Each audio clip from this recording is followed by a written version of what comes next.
when the new season starts, everyone's going to come back from a holiday, so in terms of the characters. So what exactly have JJ and Katie been up to in their holidays? I don't know. Apparently it says in the book. There's a book. There's a book? Yeah, there's a book and it says what happens in between the two series, but I have no idea what it is. I don't know what Katie did. I guess she just... I really don't know. It never got... Huh? Got with some more men. Probably. I don't know. I really don't know. It never said anything about what she did. Yeah. I think in terms of the sort of Three Musketeers, they... I think they try and get back together, but it's not the same. And I think JJ recognises that, sort of moves off, because by the beginning of the fourth series, JJ has a job with Thomas in a cash and carry suite warehouse. So I think he sort of moves away from them and thinks, I don't really need to be with them. They're, let's be honest, they're just not the best of guys to hang out with. Obviously, they're still his friends, and they're still a big part of his life, but nowhere near as much as they used to be. So the dynamics of the groups have changed a lot since season 3. How is it in season 4 as you go into that? How is the group unit? Well, I think there's sort of there's still Freddie, Cook and JJ, but there's JJ and Thomas. Then how did the I don't think Katie ever really was a big part of the group, was she? I don't think. Well, I think this season she's got too much on her plate to worry about which group she's in. Like, she's got so much stuff with her family going on. She's not really got time to see them much, I don't think. Can you elaborate on the stuff that's going on with the family? She's just basically they've got money problems, and like it's the first time that their family hasn't been like perfect, so it's like hard for her to deal with, because she's used to living this perfect life with perfect dad, mum, whatever. And then the mum and the dad have problems with each other because the dad lied about some stuff, and then everything just comes crashing down. Is it getting a bit easier for your character with Naomi and Emily's relationship? Yeah, she starts to accept them a lot more, because I think she realises there are bigger problems than just her sister being happy. Like. Is it quite odd working with your sister? Yeah, because I live with her as well. Like, it's sometimes a bit hard because we went to different colleges because we don't get on that well. So then when we had to work together, it was a bit difficult, but it was okay. So because you've got kind of a strange twin language going on in this yeah, I didn't really get it. Like, we told them that we could speak that back slang, and Lily can speak it as well. Like, basically every girl that went to a girls' school can speak it. And they were like, oh, secret language, okay. And then they put a secret language, but I don't really get how it translated, really. Do you get much input into the show apart from that kind of You get accidental input. Like yeah. A passing comment, just something you'll have said that means absolutely nothing. Like, for example, that's why I never ever mentioned that I played drums ever. You did at the beginning, though. Did I? Yeah, we were in a car, and you said Charles Martin. Because I was like, don't make me play. Do you have any special talents? And then I think you said, I play the drums, and somebody said, oh no, else. So they could have put me playing the drums. They could have, and I play ukulele, and then they put it. I can now. They made me, but I couldn't before.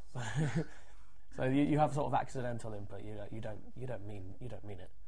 Yeah. And yeah. So JJ gets a love interest in the new season. What can you tell us about her? Well, she's played by Georgia Henshaw, who was in Angus Thong's that film, and basically he meets her at his job. He becomes somewhat infatuated with her, and then Thomas sort of encourages him to go do something, and his whole episode is sort of based around that meeting and the ensuing sort of relationship with that girl. So it's almost like a self-contained rom-com in amidst the rest of the series. Yeah. So it's quite interesting. Do you feel it's about time that you got some love interest, because everyone else seems to have had some sort of... Yeah, I think so. I think so, definitely. Do you get any of the awkward scenes, or are you okay? Well, it's always a bit awkward. Like, so if for a sex scene, for example, they're always a bit awkward. But by the time you've done about 3 takes, it's just like, let's just go do it. It's not. It's just like acting any other scene, and you start cracking jokes. But I think it depends, obviously, of course, on the other person. If the other person just isn't willing to accept it and just have a laugh about it, then it becomes really awkward, the whole thing. But I was lucky in that Georgia Henshaw was absolutely up for a laugh and just perfectly happy to do it. What's the atmosphere like on set in general? Is it? Brilliant. Yeah, it's good. It's just, well, some days not so good because if everyone's tired but then because you're all in it together, it's a bit like, oh, we're all shit today. Oh, but then you have good and bad days, whatever job you have. I mean, most of the time it's like going to work with your best friends, but of course your best friends can be in bad moods. But so actually, it's good. How do your characters evolve over this season? Katie just gets more adult, grows up, stops being so fake. I think. I think JJ becomes similarly to the last series. He sort of becomes a more well-rounded person. I mean, in the first series, he was trying to be normal. Now in this series, he's sort of seeing that actually being normal isn't all it's cracked up to be. And no one really is. Yeah, no one really is. That's it. Yeah. So yeah, he sort of becomes more of a proper person, I guess, more of a really well-rounded character. And you've got quite a few cameos coming up in this season. You had a few in last as well. Do you get a bit starstruck with them? Yeah, but I mean, a lot of them are like people.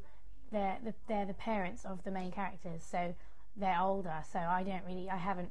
It's probably like people that my mum would know, and my mum's like, "Oh my God, so and so is going to be on it," and I'm like, "Yeah," and I know who they are, but it's too long ago that I wouldn't have watched it. But I do know who they are. But just my mum gets more excited than me. What about Will Young? He's more like this generation. Oh yeah, that was cool, but I didn't work with him, so. Yeah. I'm just gonna see him on TV because I never had a scene with him. So Did you not pop in, just stick your head round? No. Is that 'cause No. they don't normally invite you to do that. No, I first series, working with Harry Enfield was amazing because I'd seen him, probably wrongly so, I'd seen him in it was Kevin and Perry. I love that, it's pretty cool. When I was way too young, but so to be able to just work with somebody and go up to somebody and say, "Oh, you're right. How are you doing?" Just to have a conversation with them, somebody that you've seen doing this that you never thought you'd. That was quite interesting. Similarly with Mackenzie Crook, and I mean we've had some good cameos this year, but I didn't meet many of them because JJ's episode was quite isolated. So, I think we had Bez in as well, which was brilliant. I wish I'd been there on set that day. Same.